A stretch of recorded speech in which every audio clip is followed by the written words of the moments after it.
Hello friends, this is प्रिया। आज फिर से मैं आपके साथ एक शॉर्ट स्टोरी शेयर करने वाली हूँ।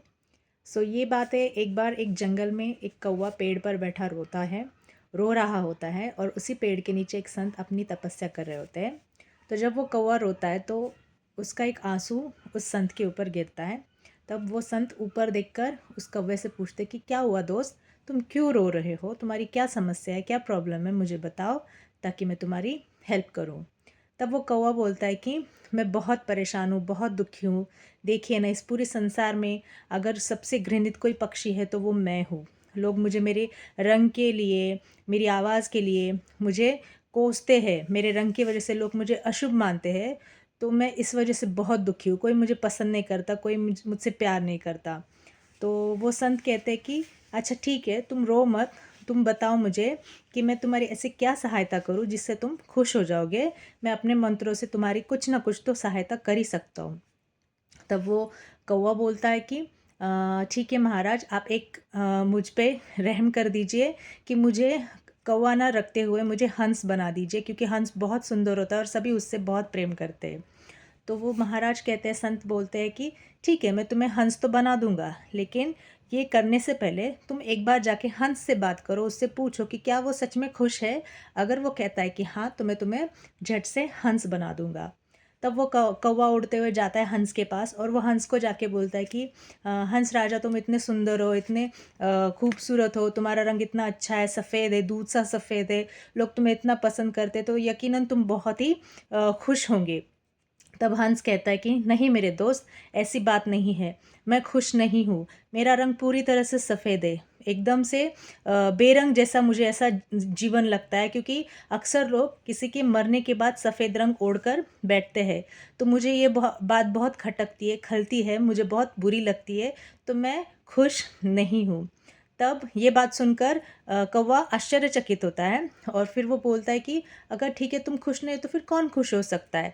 तो हंस कहता है कि मुझसे भी ज़्यादा खुश इस संसार में कोई है तो वो है तोता, क्योंकि उसके पास तो बहुत सारे रंग होते हैं, अलग अलग रंगों से वो भरा होता है। तो यकीनन वो बहुत ही खुश पक्षी होगा। तो ये बात सुनकर कौवा तोते के पास जाता है और बोलता है कि तोते राजा, तुम तो इस संसार के बहुत ही खुशकिस्मत ऐसे पक्षी हो, तुम्हारे पास इतने अच्छे अच्छे रंग है, तुम इतने खूबसूरत हो, सभी रंगों से तुम भरे हुए, बहुत सुंदर लगते हो, तो तुम तो सच में बहुत ही खुश होगे। तो तोता कहता है कि नहीं मेरे दोस्त, ऐसी बात नहीं है, मेरे पास ये रंग बहुत सारे हैं, लेकिन मुझसे भी ज़्यादा सुंदर अगर कोई है तो वो मोर है। वो उसके पास काफ़ी अच्छे अच्छे रंग है, उसके जो पंख होते हैं बहुत सुंदर होते हैं और सभी लोग उससे बहुत ज़्यादा प्रेम करते हैं। तो इसलिए मुझे लगता है कि संसार का सबसे अगर खुशकिस्मत या सुखी पक्षी कोई होगा तो वो मोर है। तो ये बात सुनकर कौवा मोर के पास जाता है और फिर वहाँ जाके मोर से पूछता है कि मोर राजा, तुम तो बहुत ही सुंदर पक्षी हो, तुम्हें तो बहुत खुशी होती होगी कि सब लोग तुमसे बहुत प्रेम करते हैं, तो यकीनन तुम बहुत ही खुशकिस्मत पक्षी होगे, तुम्हें ऐसा लगता होगा। तो मोर दुखी होकर कहता है कि नहीं मेरे दोस्त, ऐसा बिल्कुल भी नहीं है।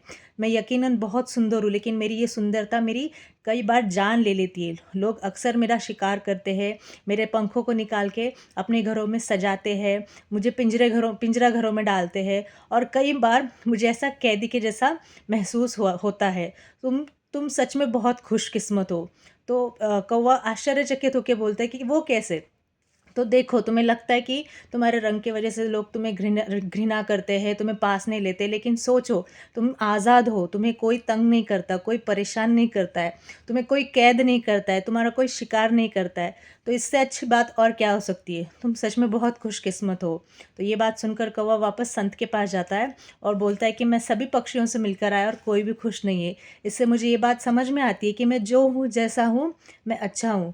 तो संत उन्हें उसे वही समझाने की कोशिश करता है कि अक्सर इस दुनिया में ऐसे कई लोग हैं जो आपस में तुलना करते रहते हैं, कंपेयर करते रहते हैं कि मेरे पास जो चीज़ है वो सामने वाले के पास नहीं है, या फिर उसके पास जो चीज़ है वो मेरे पास नहीं है, वो होनी चाहिए। और इसी घृणा के वजह से हम क्या क्या करते हैं, एक दूसरे से नफरत करते हैं, एक दूसरे के प्रति हमारे मन में क्रोध घृणा आती है। तो ये चीज़ ना होते हुए हमने जो भी हमारे पास है उसमें हमने संतुष्टि रखनी चाहिए और उसके लिए हमें हमेशा धन्यवाद देना चाहिए हमारे परमपिता को कि हम हमें जो भी मिला है। कई बार हम ये देखते हैं कि सामने वाले को जो मिला है वो मेरे पास नहीं है, लेकिन कई बार ये हम भूल जाते कि जो हमारे पास है वो सामने वाले के पास भी नहीं है।